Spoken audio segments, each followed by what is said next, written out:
গাজায় ইসরায়েলি আগ্রাসনের প্রতিবাদে সারা দেশে পালিত হচ্ছে নো ওয়ার্ক নো স্কুল কর্মসূচি।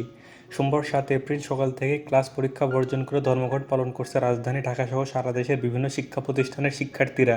এতে সংহতি জানিয়েছে শিক্ষক, কর্মকর্তা, কর্মচারী সহ একাধিক রাজনৈতিক ও ছাত্র সংগঠনের সর্বস্তরের সাধারণ মানুষ। কেন্দ্রীয় শহীদ মিনারে সকাল থেকে অবস্থান নেয় ঢাকা মেডিকেল কলেজের শিক্ষার্থীরা। সেখানে তাদের সাথে সংহতি জানান ঢাকা মেডিকেল কলেজের প্রিন্সিপাল। এছাড়া বিকাল 4টায় ঢাকা বিশ্ববিদ্যালয়ের রাজু ভাস্কর্যের সামনে থেকে মার্চ ফর প্যালেস্টাইন ডাক দিয়েছে ঢাকা বিশ্ববিদ্যালয়ের শিক্ষার্থীরা। মহাখালীর ব্র্যাক বিশ্ববিদ্যালয়ের সামনে সকাল থেকে অবস্থান নেয় শিক্ষার্থীরা।